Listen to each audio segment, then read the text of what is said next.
এটা কূটনৈতিক চ্যানেলে ফরেন মিনিস্ট্রি থেকে তাদের সাথে যোগাযোগ হয়েছে, তারা এই ব্যাপারে কার্যক্রম গ্রহণ করছে। হয়তো অচিরেই ইনশাল্লাহ আমরা দেখতে পারবো তারা বাংলাদেশে আমরা আনতে সক্ষম হব। তালিকা আমাদের তৈরি হয়ে গেছে, আমরা ইনশাল্লাহ অচিরেই তাদের বিরুদ্ধে অভিযান শুরু করব।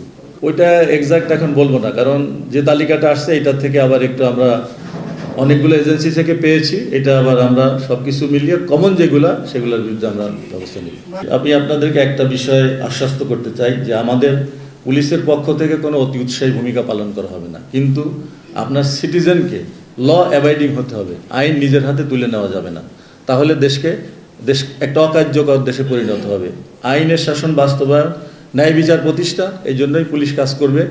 আর যারা নিষিদ্ধ সংগঠন, অনেক নিষিদ্ধ সংগঠন আছে, তারা বিভিন্ন অজুহাতে সালেসুতায় যে রাস্তায় নেমে এসে আইন শৃঙ্খলার অবনতি ঘটাবে, সন্ত্রাসকে উস্কে দিবে, এটা আমরা মেনে নিব না। ধন্যবাদ। মব সন্ত্রাস নির্মূলে অবশ্যই পরিকল্পনা আছে। আপনারা ইতিমধ্যে দেখেছেন আমাদের দেশের যে আনএমপ্লয়মেন্ট আছে, এটার কারণে যে সংগঠনই কোনো প্রোগ্রামের ডাক দেয় সেখানে কিন্তু লোকের সমস্যা হয় না। আর কিশোর গ্যাং, এটা অলরেডি তাদের বিরুদ্ধে আমরা ব্যবস্থা নিতে শুরু করেছি। বিশেষ করে মাদকের সাথে রিলেটেড লোকজনই কিন্তু এই জিনিসগুলোর সাথে বেশি জড়িত হয়। কোনো ভদ্রলোক, ল অ্যাবাইডিং সিটিজেন কিন্তু এই মবের সাথে জড়িত না।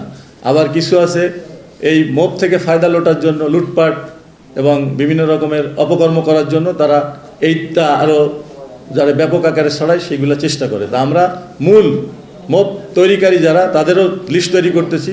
সে যত ক্ষমতাধর হোক, তাদেরকে আইনের আওতায় নেওয়া হবে। পুলিশ সরকারের একটি গুরুত্বপূর্ণ পার্ট এবং জনগণেরও একটা ভূমিকা রাখার জন্য গুরুত্বপূর্ণ ভূমিকা পালন করে থাকে। তো জনগণ যদি ল অ্যাবাইডিং হয়, আমাদেরকে বিভিন্ন রকমের রাজনৈতিক প্রশ্ন অনেক সময় করা হয়, এগুলো আমি বলবো আপনারা আমাদেরকে কোনো রাজনৈতিক ব্যাপারে প্রশ্ন করবেন না। আমাদের সঙ্গে শুধু আইন শৃঙ্খলা রক্ষা এবং আপনাদের সাথে যে সেবা দেওয়ার সম্পর্ক, সেই ব্যাপারেই আপনারা কথা বলবেন। তাহলে হয়তো পুলিশ এক সময় দেখবেন যে তারা কোনো রাজনৈতিক স্লোগানও দিবে না, রাজনৈতিক কর্মকাণ্ডেও জড়িত হবে না। বাংলাদেশ পুলিশকে আপনি যে দলে যে মতেরই হন না কেন, পুলিশ হচ্ছে জনগণের বন্ধু। কোনো ধরনের অপরাধ বা সে যদি কোনো ধরনের ভিকটিমের শিকার হয়, অন্যায় শিকার হয়, তার মূল জায়গাটা প্রথমে কিন্তু পুলিশ।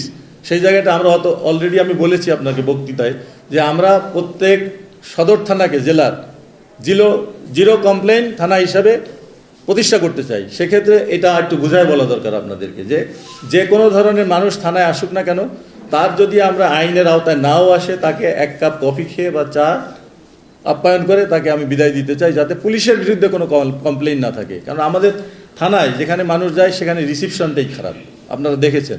এইটার পরিবর্তন চাই, তাহলে দেখবেন। আর আপনাদেরও সহযোগিতা চাই। আপনারা ভালো কাজের অ্যাপ্রিসিয়েট করেন, খারাপ কাজগুলো আপনারাও নিন্দা করেন। এইটাই আসলে সমাজে হওয়া উচিত। আমরা সেইভাবেই কাজ করে যাব। আপনাদের সাথে আমাদের যে জনগণের দূরত্ব, আমাদের সাথে আপনাদের বিশ্বাস যে ভঙ্গ হয়েছে, দীর্ঘ 17 বছরে তারা যে কার্যক্রম করেছে, এটা কিন্তু বাংলাদেশের সব পুলিশ এর সঙ্গে জড়িত না। হাতে গোনা নেতৃত্বে কয়েকজন ছিল, তাদের নিজস্ব স্বার্থ সিদ্ধির জন্য রাষ্ট্রের যে দায়িত্ব পালন করা উচিত ছিল সেটা না করে তারা যে কাজ করেছে, এই জন্য পুলিশের তো দুর্নাম বদনাম হয়েছে। অলরেডি আমি আপনাদেরকে বলেছি যে নির্বাচনে আমাদের একটা সুযোগ হয়েছে যে আমরা জনগণের কাছে যাওয়া। আমরা বাংলাদেশ পুলিশ এবং অন্যান্য আইন শৃঙ্খলা বাহিনী যে বাংলাদেশের জন্য সঠিক কাজ করতে পারে, তার প্রমাণ আপনারা পেয়েছেন। ইতিহাসের সব থেকে নিরপেক্ষ, গ্রহণযোগ্য এবং বিশ্বস্ত একটি নির্বাচনের মাধ্যমে একটা গণতান্ত্রিক সরকার প্রতিষ্ঠিত হয়েছে। এই সরকারের ভালো কাজ করার জন্য আপনারা সহযোগিতা করবেন, আমি এই আশাবাদ ব্যক্ত করছি। এবং এই কাজগুলো করার জন্য প্রথম কাজ হচ্ছে আইন শৃঙ্খলার উন্নয়ন।